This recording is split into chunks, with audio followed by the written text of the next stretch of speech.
I think the thing for me that makes the manosphere especially scary is it starts out with these young men or not young men who are isolated and they're feeling like, that girls don't like them. They're feeling like maybe they can't get ahead economically. They go on the internet and the algorithms are all too happy to put stuff in front of 16-year-old boys that's just going to fuel their isolation and their hate and their anger. And then it turns into this victimhood thing. Like it's women's fault. It's feminism's fault because women are getting ahead. Men who are in the manosphere, they blame that on whatever is going on with them. I agree. And I think the very echo chamberness of this just manifests this. And because they are not getting feedback from the outside world, it just makes it bigger and bigger and bigger. And frankly, I think it's much easier to blame someone else for the problems in your life than to take responsibility for anything you might be doing.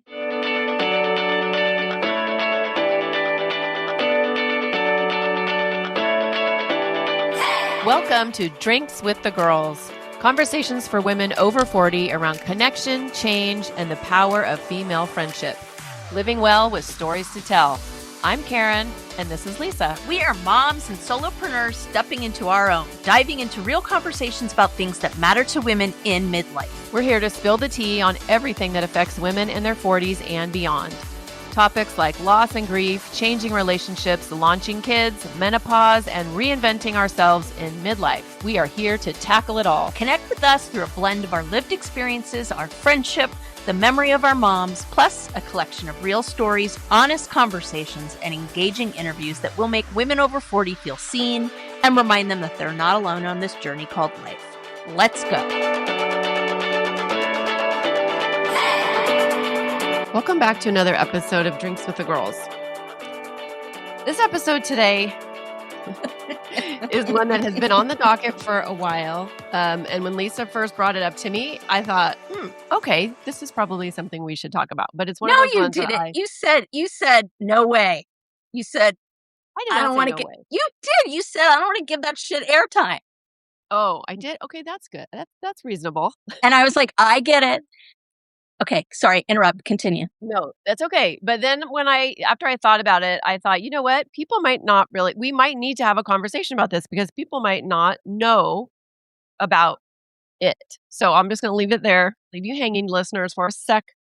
And I'm drinking. Lisa made me get alcohol. I was like, girl, we're doing a double tonight. We totally just broke our own rule. You know how we were all just like, oh, we're committing to the fact that we're taking care of ourselves and we're not going to record double episodes. So yeah, whatever. Next. Continue. But I was on the Southern California freeways for 2 hours. So I had to pull off and get what do I like to get? Starbucks. It's an ice, Starbucks, but I'm trying to think of my drink because it has like an 8-letter name. But it's like, it's a shaken, here it comes. Brown sugar shaken espresso, something like that. Oh, damn, you weren't screwing around, were you? No, very delicious because I was falling asleep. So I had that and then I had my water because, we like hydration. And then Lisa's like, no, you need alcohol for these 2 episodes. So I'm like, okay, what do I have in my little fridge? So I grabbed it's called Vibe. Twisted Sips, okay? Ooh, and this interesting. Is watermelon limeade.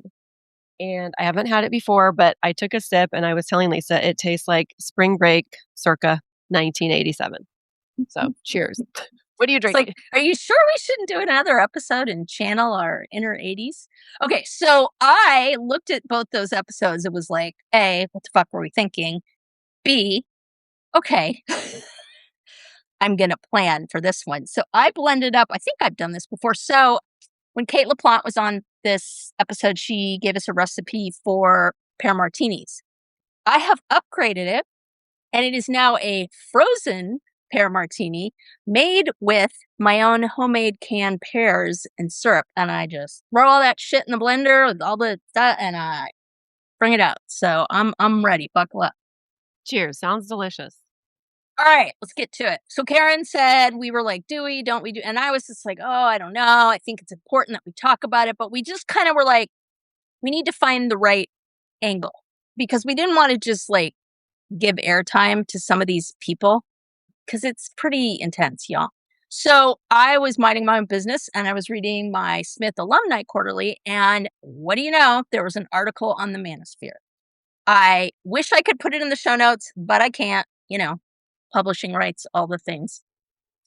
But it really reframed it in a way that I mentioned to Karen, I was like, I think we can talk about this. And she's like, ooh, I like it. So it helped us get comfortable with the angle that we're going to take on it. And I feel much more prepared and much more like, okay, we're delivering this as a service to y'all. So I'm ready to go. So we're talking today about, and actually this article was fascinating, about why feminism is good for the manosphere. And Lisa alludes to this a lot when we talk about the patriarchy. Lisa says the patriarchy is not good for men either.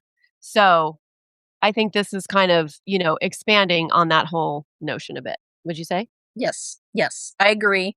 And that is kind of the main point of the article. Like when people hear about these manosphere influencers, I mean, y'all, if you haven't dipped your toe in this sewage, Yeah. whew, It's like gross. it's like men that have like a woman on the side that has their babies so they can like date others. And then there's one influencer and like she doesn't, and it's people think trad wife. I'm about to offend all the trad wives out there, but I don't know that you're our audience, to be completely I don't honest. think so. Plus, I can and preserve. So in a way, it's like the toxic version of what even like the most conservative trad wife kind of situation would be. There is zero respect for women in that paradigm. It is the man is the king, the man does whatever he wants, and women are just literally there to serve, to the point where there's some other influencers that have gotten like rage baity with women and really like blaming women for their inability to get married or get a date. I have so many things I want to say about that because typically we'll just take a look at who they are. But so just kind of set the expectation, right? We're diving into the toxic soup of that. Yeah. And how it kind of came about. And, you know, we'll talk about gender roles, we'll talk about feminism, we'll talk about all the things. And like we like to tell you guys, it's not about hating men, bashing men. It's not about, them versus us, right? It is, what is the manosphere? How is it showing up in the world? Where does feminism fit in? And, how really feminism could help the manosphere and men. Something I didn't realize about this topic is, and when I read the article, it kind of all started with the gaming community, Yes. which I thought was very interesting and makes kind of sense. Because when you think of who the gamers are, and this is very stereotypical. I apologize. I mean, my son-in-law is a gamer. No, my stepson is a gamer. And I wouldn't necessarily put him in this category. But when you think of young men who are gamers, you think of kind of nerdy, kind of not a lot of friends. Maybe, I don't know. That's very stereotypical and wrong. So I'm not even going to go there. So, quick definition, right? And I just got this off the interwebs. It is the manosphere is a loose, decentralized network of websites, forums, and social media spaces. So, it's an echo chamber. I mean, first and foremost. While it claims to offer guidance on men's issues, dating, and fitness, the space is widely characterized by toxic masculinity, deep misogyny, and strong opposition to feminism. And the article gives a couple examples. So I'll just read this quick section here to kind of set the bar. It says the Manosphere's most notorious member may be British American influencer Andrew Tate, who a lot of people have heard of, who've said that wives belong, air quotes, to their husbands, and has written that women should bear. This is ridiculous. Wait. But it's misspelled. This is my favorite part. It's misspelled. It's Perfect. like, oh, I love it. Perfect. So bear some responsibility for being raped. He and his brother Tristan Tate will stand trial in Britain on charges of sexual violence, including rape, assault, and human trafficking. Romania, Romania, that's pretty hardcore, is investigating whether the Tate brothers trafficked more than 30 women. The Tates are also under investigation in the United States. Some other ones you might be familiar with: white supremacist and anti-Semite Nick Fuentes, Myron Gaines, who hosts some podcasts, Joe Rogan. It's not just the nation's most popular podcast. He can be affiliated in a lot of ways with that movement. Theo Vaughn, Jordan Peterson. Anyways, all right, that's all the airtime we're going to give those people. And by the way, didn't our president give a pardon or something to the Tate brothers? Or no, I he do not did. know. What did he do? Yeah, Okay. controversial influencers Andrew and Tristan Tate have developed strategic alliances with the Trump family and inner circle, leading to their release from travel bans in Romania and relocation to Florida. Awesome. While President Trump officially denies involvement, extensive investigative reports suggest his administration intervened on their behalf. So, just if we're wondering if the Manosphere is at all tied to anything in our country that has to do with making decisions or So there's that. Anywho. Okay. All right. So let's start here. What assumptions do you think people make about feminism, my friend? Oh my gosh. I think I know. It's like, do you have an hour? I think that people assume that we're all man haters. I think that people assume that we only care about what's good for women and not what's good for men. That we, are totally disconnected from any traditional gender roles, which is not true based on your comment earlier about canning and crocheting and all of it, right? So I just think that, people think that there's this like delineation between us versus them. Yep. That's just what comes to mind. What about you? I also agree. Ditto. I also think there's an assumption that all feminists are angry and pissed off. Yes. I mean, the Venn diagram that comes to mind is feminism. Women are really angry and pissed off. Women. I think there is some intersection with women are angry and pissed off, part of feminism. But I honestly think that it's much more about not even equality, but fairness. And, y'all, we still make, 60 some cents to the dollar for men. There's some just straight up facts, straight up scientific facts. We're going to do an episode on, medical gaslighting of women. That's a whole other thing, like bikini medicine and all that, all the research that's been done that treats it like, basically it's that bikini medicine thing. So essentially a woman is the same thing as a man, just take away the bikini parts, which is like the dumbest thing I've ever heard of. So I think that it's much more about embracing the differences, because there are differences between men and women, but having some freaking common sense about when there is a difference and when there isn't, right? As in, we have breasts and a vagina. That is just a biological fact. However, we should make the same amount of money as a man. There you go. Yeah. Hey there, I'm Lisa Coricella McDowell, your Midlife Pacific Northwest princess, here to guide you in the art of next leveling your life. I'm passionate about women's health and wellness in midlife, especially for moms parenting kids with unique needs like I do. I truly believe we can learn, grow, advocate, and care for the planet while taking care of ourselves and our families. And I'd love to help you do the same. And I'm beyond excited to tell you about my membership for maxed out mamas just like me, the Empowered Parent Collective. It's a space for parents to confidently advocate for their kids, build inclusive communities, educate themselves, and find balance and support along the way. To find out more about the Empowered Parent Collective, my classes, wellness offerings, parenting tips, advocacy resources, and exclusive Drinks with the Girls goodies, head to nextlevellifewithlisa.com. Let's survive and thrive in the messy middle together. I think the thing for me that makes the Manosphere especially scary is that it starts out with isolation, right? It starts out with these young men or not young men who are isolated, and maybe they are the quote unquote gamers, right? And so, or the kids that are, in their room by themselves on YouTube for hours and hours, and they're feeling like, that girls don't like them. They're feeling like, maybe they can't get ahead economically or something. So that is giving them a hit to their masculinity. Right? And then they go on the internet and they are, how our algorithms are. Like the algorithms are all too happy to put stuff in front of 16-year-old boys that's just going to fuel their isolation and their hate and their anger. Yep. And then it turns into this victimhood thing. Like it's women's fault. It's feminism's fault because women are getting ahead. Women are trying to close the pay gap, right? Women are becoming more you see more women in leadership roles, all the things, right? And so I think men who are in the manosphere, they blame that on whatever is going on with them.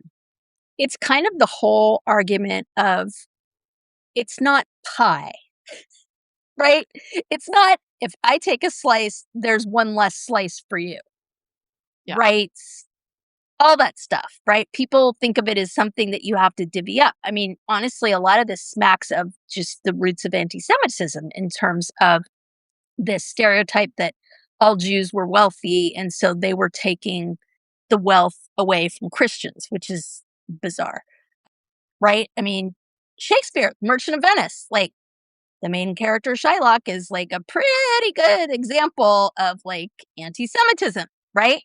And a lot of times when theater companies approach a production of the Merchant of Venice, they have to, well, all the time, really, they have to grapple with that idea of like, how are we going to portray this? Like, what does this mean? How do we bring humanity to this character so he's not just a character?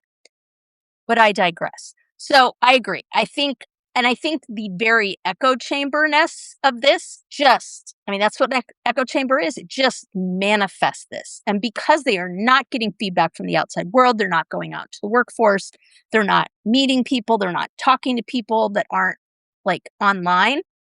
It just makes it bigger and bigger and bigger. And frankly, just telling the truth, I think it's much easier to blame someone else for the problems in your life than to take responsibility for anything you might be doing. I mean, I'm sorry, but that's just the bottom line, in my opinion. No, for sure. And especially when you're exposed to these influencers, these manosphere influencers that are telling you oh, this is the problem. Women have too much power, and that's why you don't have whatever it is you need or whatever you're lacking. Yeah. And it's like it's such a weird hierarchy, because I think of the Tate brothers, and I think of Nick Fuentes, and the only thing I know about him is that phrase, "Your body, my choice." Like that and I think it was when Roe v. Wade was. Wait, no, was it Me Too? Nope. I think it was after Me Too, but I don't want to speak to it because I don't know the details. It was I feel like it was like 2 years ago, but that was like his thing. Oh yeah, your body, my choice. And that made shivers run down my freaking spine. All right. So we have those type of influencers that are just give you the ick all day long, like dangerous. Then you have the Joe Rogans, right? The hyper masculinity, the like, tough guys and all that nonsense. And so I think, I know there are men in my life who, just kind of worship Joe Rogan. And it's kind of disturbing. Yeah. And that's the thing, the platforms, I think. Like we live in the day and age when the internet is a loud megaphone. And I would argue louder than television. I mean, certainly network television, certainly print. And I mean, that has been completely upended from even 10, 15 years ago. So I think that that's hard because these ideas can spread like wildfire. Like, it used to be, someone, back in the day, someone would print an article that was controversial and like, it would travel through America and covered wagons and newspapers and da-da-da-da. And like, maybe the covered wagon full of newspapers overturned and the West Coast didn't get, I don't know. I'm just like making this shit up. But basically, right, the point I'm attempting sadly to make is that the distribution of information was very slow and very select, right? Now it's like you hit the keyboard, boom, done. Like I think about, so we're recording this on the eve of the 4th of July weekend and Travis and Taylor got married, right? And apparently they did it in secret. And now they're throwing this big party, which we won't get into. But, right? I can see why they wanted to do that. I can see why they wanted to take the circus out of this whole thing and just do it in a way that was just for them. So congratulations, number one, because that's a feat. Like I honestly don't know how they pulled that off with, the Yeah. way that every move they have is examined. But I think that speaks to it, right? Just any little anything just explodes and takes on a new life. So I think it's really hard to control information, period, now. Facts are debatable. Everything's fake news or it isn't, depending on what your political view is. So I think it's particularly incendiary in an environment like this when this is kind of the bedrock of how we're living. Did you see that movie Adolescence? I didn't, and I'm afraid to. I'll just be honest. No, it's extremely disturbing, but it really gives you a bird's eye view into how young men, like boys, I think the main character was like 13, Yes. 14, right? And how the incels, the That's incel? the word I was looking for. Okay, give me a Yes. definition of that because I remember saying something about that and you being like, "Oh my god." So, help us with the definition. Okay, so an incel, it's short for involuntarily celibate. Okay. Okay, so an incel is a member of an online subculture of individuals who define themselves by their inability to find a romantic or sexual partner despite desiring one. So it's basically they can't find a partner, it's usually men who cannot find a woman to be in a relationship with or have sex with or whatever, right? And so they blame it on the women. This is like kind of what we were talking about a little bit ago. Yep. It's like blaming the women and blaming feminism for their problem, which is nobody wants to be with them because they have creepy values and And they live in their grandmother's basement. Just saying. exactly. Yes. So this movie, Adolescence, and I can't remember where I saw it a couple of years. I saw it maybe a year ago. Can't remember where I streamed it. But if you are curious about incels, the manosphere, how this is really impacting our society, how it's impacting our young men, check it out. Adolescence. It's very well done. It's disturbing, but it's happening. We cannot put our heads in the sand about what is really going on, because it's dangerous. These young men are going to grow up to be big men. Yeah. And then they're going to be more Andrew Tates and more Nick Fuenteses. And, Yep. I'll just stop there. But I also want to okay, can we have empathy for what is happening with men in the world, not even just in our country, Absolutely. without excusing behavior, Mhm. right? So I think it's a matter of, this is bad for everybody. It's bad for the men too. Yep. But we're not going to excuse the bad behavior. The Nick Fuentes, they don't get it. Do you know Spotify banned him? They banned his podcast because of hate Damn. speech. Right? Damn. That's Like for you to get right. it's it's a high bar. Is it a low bar? Yeah. High bar? The bar, whatever. The bar. Yes. Yeah. Yeah. So I think we can admit the fact, because there's the male, you hear all about it right now, the male loneliness epidemic. Okay. Sure. Are men lonely? Are there men that are lonely right now? Absolutely. There are women that are lonely too. I'm sorry. Like, men don't have a freaking corner on that market. Sorry. Finish what you're saying. I need to rage for a second, but I want to Well, finish what no, you're saying. I love your rage, but what I'm thinking is, no, women want to be, but the women are happy to be alone. But the women are leave me Well, the that's F true. alone. Yeah, that's honestly, that's true. Yeah, I love me some alone time. Yeah, I definitely Right. think women can handle being alone better than men. And that's a generalization, right? Like, I don't know if y'all are Shrinking fans, but they talk about that and the loneliness and kind of this one character and what happens. But I think what was fueling my rage was, I think honestly the manosphere is kind of this right rudder for the fact that we all live in a very, despite being connected, disconnected world.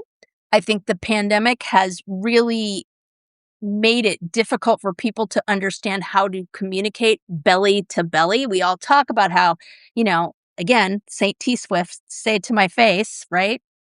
Say it in a tweet. And I also think that the economy has a huge part to play in all this because this generation is really struggling. I mean, not even this generation, just in general, right? Like, I mean, if you get laid off now at our age, it's rough. It is really, really rough. And I mean, this is a whole other topic, but from what I can tell, a lot of the new generation is just dipping out of corporate America because for a lot of reasons, but one of which is they just don't want to deal with the economics of like up and down. So my point in all this is that I think that there's bigger picture issues that are involved that need to be solved. And one of the runoff from this, let's just call it the toxic runoff from all this, is the Love it. manosphere. Yeah. Yeah. And to the economic part, did you know, you probably did. I didn't realize, I mean, I knew it was something like this, but I didn't realize the numbers. 10% of Americans control 67% of the wealth. It's disgusting. It's disgusting. So it's like, yeah, I mean, I don't know. Not that that's the only problem, and that's why the manosphere is what it is. But I think that, yeah, if economics, if young men felt like they were Yep. successful at work or making money, I mean, that's part of, and this talks to, is it the gender roles, or this talks to how men are raised? Yeah. Men are raised to be the providers. That what equals success? Money. Making money. And if you're a 22-year-old kid and you are not making money and you're feeling lonely and you get a hold of some of this hate stuff Yep. going on that says, yeah, women are the problem, Yeah. then it's just all going to fester. And then it just echoes in the chamber. My name is Karen Shatafian, and I am a shameless coffee addict and empowerment coach for women, and my love language is authenticity. My mission is helping women unapologetically design a life they're in love with. Because what the hell are we waiting for? My website, KarenShatafian.com, has all my coaching packages and free offers like my Midlife Reclamation Guide. In it, you'll find tools to help you decide how to create the most inspired and empowered version of yourself and your life. You can find me on Facebook and Instagram talking about ways women can show up for themselves after decades of showing up for everyone else. Join me as we throw off the shackles and live our best freaking lives. See the show notes for all the details. Cheers. Yeah. Yeah. No, like I said, I think there's some majorly big, so like a valley girl, huge issues that this is just, like I said, part of the toxic runoff of. So, I mean, really, it's the big issues that need to be solved, in my opinion, and Manosphere would go away. But I mean, obviously, that's a huge, huge task. Yeah. I liked what that article said at the end, because it's like, okay, great. There's this this toxicity running rampant, right, in society. And okay, what do we do about it? Because I don't know about you, but and maybe the reason you haven't watched Adolescence, because you're like, holy shit, I know this is a really big, gross deal. Yeah. And I really, and so the article was saying basically we can't combat the manosphere with hate. Like, we can't rally the feminists and be like, you guys, blah, blah, blah. We just can't. There's no way that we would win that war. And so it's like, what we have to do is we have to start looking at gender roles, looking at the way we're raised, looking at how boys aren't allowed to cry.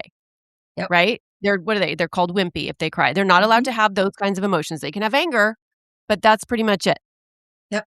Right? So what the article is saying is we need to start having conversations with the young men, the boys and the young men in our lives, and that's how we will dismantle this. Right? But not by meeting the manosphere face to face with. Yeah, that's not going to happen because Fighting fire with fire. Yeah, you have to have solutions for what is, I mean, to continue the fire metaphor, like the fuel. And we've talked about this before on the podcast. I think as moms, not even moms, just in general, right? We have a responsibility to educate young boys and young male children about what true masculinity is. And I'm not talking about gender fluidity. I'm not talking about trans issues. I'm not talking about the biological questions about male. Like, I'm not diving into that. I'm talking about the cultural kind of characteristics, right? Which, frankly, can be just as toxic for women as they are for men. And that's part of the problem, right? I mean, we talk about the whole trad wife thing and all of that. Incidentally, by the way, I just found out that Anne, what the heck's her name? Princess Diaries. Hathaway? Yes, thank you. Good Christ. Just bought the rights to this story about a trad wife influencer who like somehow goes back in time to the 1800s and has to really live the life of like basically a pioneer woman. I'm like, this is going to be good. At any rate, I digress. So the idea that these rigid gender roles hurt everybody. So what are we doing to help our sons feel it's okay to cry? What are we doing to educate our sons about how you treat women? What are we doing to educate our daughters about what is okay and what is not okay? I feel like a lot of it starts there. Like that Yeah. is a responsibility that all of society has. Yeah. Well, I was thinking, I'm like, well, why do I have such an adverse reaction? Like when we talk about, why did I say no way, Jose, when you first brought this up, And it's because the men in my life are, I mean, this is shockingly uncomfortable and scary. Mm-hmm. The hate that these men have for women and that they have a platform where they can share their hate because it's like women, their safety is in jeopardy. Mm-hmm. Right? And so the men in my life, it's like, wait, what? There's men out there who think this, who believe this, and maybe I was just naive with an ostrich head in the sand. But, I think about it like even my ex-husband, he's a crier. God love him. Like he would cry more than me. And so my kids grew up seeing a man cry. He would clean. They saw him do dishes. They saw if one of us cooked, the other cleaned, right? So, were traditional gender roles still in place in my home? Absolutely, because it's just hard to break free from some of that. Yeah. But my kids did see a man and a woman with both doing each other's roles, if that makes sense. Traditional. Each Traditional. other's roles. And by the way, sorry, we respected each other. Yes, that's the big piece. Even though he was the provider and I was an OG trad wife, there was not this whole huge in front of the kids power differential. Yeah. Like I'm in charge and you're less than me and, you should be cleaning and cooking and all that. No, it's just we made it work for our family. That's just how it worked for our family. Yep. And I mean, my kids are the nth degree of that, right? Because I am now the breadwinner. My husband does not work because of his disability. So they see that and they see him cooking and cleaning and doing other things. So we've like flipped it on its end because of the situation that we're in. So yeah, I am happy that my kids have grown up, like you said, seeing, cultural stereotypes. How do you think feminism can benefit everybody? Well, I think that what feminism does is it talks about the idea that no person is less than. Not a woman, not a man, not a race, not a person in poverty, not a person who's wealthy. Like, we don't get to have this hierarchy of one particular subgroup is better than the other. And I actually think that that's the message of feminism once you peel back all of this. But unfortunately, the raging meme of, the white woman like yelling at that, African American birder is kind of like what everybody sees, right? It doesn't get distilled into kind of that clarity, but that's really what it's about at its purest sense. The fact that it's called feminism, I think just happens to be because it was centered around women. But I do think it's very polarizing. People hear that word and they automatically have like this image of women burying their bras and like Gloria Steinem and Betty Friedan and, just this one-sided, the Equal Rights Amendment, like all these things. And they don't like a lot of things. People like their black and white. We don't like our shades of gray. We want to look at something and instantly know what it is. We want our brain to recognize, is that black or is that white? Okay, move on. Make it easy for me. I don't want to have to think. I don't want any gray areas. Yeah, what's coming to my mind right now is, so back to what we were talking about, like, how, okay, what do we do about this? Well, it's having conversations and relationships with young men. It's helping Yep. kind of bust some of these, rules that we've all grown up with and all been raised with, and they're like embedded in who we all are. Yep. And then when you were talking, I mean, there's just this intersectionality, I think, too, with maybe the manosphere and racism Yep. and Agreed. hatred toward the LGBTQ community, right? And so I just and that stuff, those values are carried on from generation to generation. And so I don't know, I just had this sense of like, Yeah. almost like defeat, because like in order to change those things, I mean, Yeah. That's generational trauma. Yeah. And again, I go back to that simple metaphor of pie. Everybody thinks that the world is pie. Now, I'd venture to say the pie is an apt metaphor when it comes to 10% of the people in the US owning the majority of the wealth. That's definitely pie. But we're not talking about that, right? But this idea that if I have rights, that there's less for everybody. So there's this definite feeling, I feel like, in the manosphere of, I'm going to get mine, because if I don't, somebody's going to take it from me.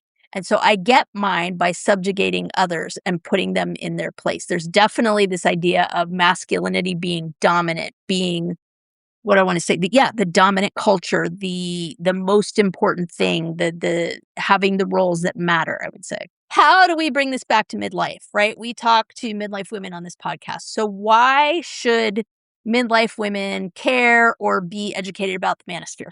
What do you think? Well, I feel like everybody needs to be educated about the manosphere, because I think we can see glimpses of it all around, and it's getting, at least in the United States, it's getting more pervasive. Yep. The longer we are not holding people accountable for the way they talk to women, talk about women, I think everybody needs to be educated about this, because it's going to affect all of us, and especially if you're a parent, especially if you're raising, it's going to affect your girls, it's going to affect your boys. Yep.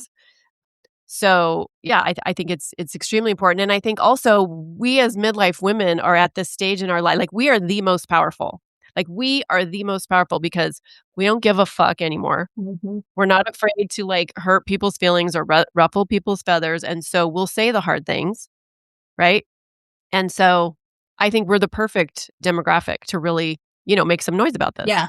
Yeah. Agreed. And I especially like the idea of that we're raising the next generation to look at things differently and be educated about all this and not just kind of take it at face value. Okay, something popped into my mind, and you don't have to answer it, but I'm just curious because Peyton's dipped her toe in, well, not even her toe, is in the dating world now. And I'm wondering if this kind of stuff comes up. I mean, obviously she's going to have no patience for it, but I'm just say a little if you're comfortable about that. Has she kind of found that to be a thing, or? She vets them really pretty, like Yeah. she has lots of conversations with them before she will actually go out with them. I don't even know if they call it a date, whatever they call it. And, she looks at their political affiliations. She asks them, and if she sees red flags, she's not about it. She's not. I know she's had she had one guy that she was dating, and no, not dating. Sorry, whatever they were doing. Oh, they don't call it out. dating anymore? Is that I a don't thing? even know. I have no idea. God, I feel old. Well, I feel like dating is like when you're exclusive, maybe. I don't know. Okay. She was chatting with and spending time Seeing with someone, spending time with them. Yes. Young man, right. And from the get-go, she's like, I do not want a relationship. I'm not looking for a relationship. I'm looking for somebody to hang out with, have fun with, do things with. On the same page. That sounds great. Well, of course, as time goes on, they spend more time together. He, I think, is kind of getting a different idea. And again, then she brings it up, when he kind of is like, oh, poor me. What do you mean you don't want to have a relationship? Yeah. And so it's just, and not that he is in any way related to an incel or the manosphere or anything, but it's just funny to me because men, like she was very clear in her communication throughout. And then when, it kind of turned for him and something, that came about that he didn't like, he kind of turned into the victim a little bit, And so I just think, I don't think she's really, at least not that she's shared with me, that if she's run in with anybody overly toxic or extremely. Yeah. I would think she'd be able to weed that out pretty quickly. Yeah. She At any rate, notes from the field for any of us that have been out of the field for a while. I just rely on her to be my ear to the ground because I'm just so freaking clueless about it. Yeah. So that's where we're going to leave the public conversation for today because we are headed to After Hours. This is where we're going to talk about the things that women don't say out loud, how feminism benefits men, and what healthy masculinity looks like. So this is the part that's exclusively for our Patreon members. If you'd like to join us, the link's in the show notes. And if not, we are glad you're here anyway. Thanks, peeps. We'll see you next week on Drinks with the Girls. Well, we've reached the part of the conversation where we probably should stop talking. But we never do. We really don't. But hold up. You're probably wondering where the rest of this episode went. I got you. This is why we have one brain. We've launched Drinks with the Girls 2.0, and it's over on Patreon. We've realized some of our best conversations happen after we've officially wrapped things up. This is where you'll get the end of the conversation plus early access to all the episodes so you never miss Last Call. You'll get the stories we probably shouldn't share, the things we weren't planning to say, the random rabbit holes that somehow become the best part of the conversation. Basically, all the stuff that happens when the microphones are still on, but we're no longer behaving ourselves, like that ever happens. And best of all, you'll get in on the ground floor of the rocket ship that is Drinks with the Girls 2.0. We've been teasing this for a while now, and it's finally here. You'll get to own your very own slice of Drinks with the Girls 2.0 and help us launch this sucker into the stratosphere. So if you'd like to pull up a seat for one more round or join us for a coffee date, come join us on Patreon. The link is in the show notes. We'd love to have you, and we're saving you a seat. Wait, why are you still here? Head over to Patreon and join us now.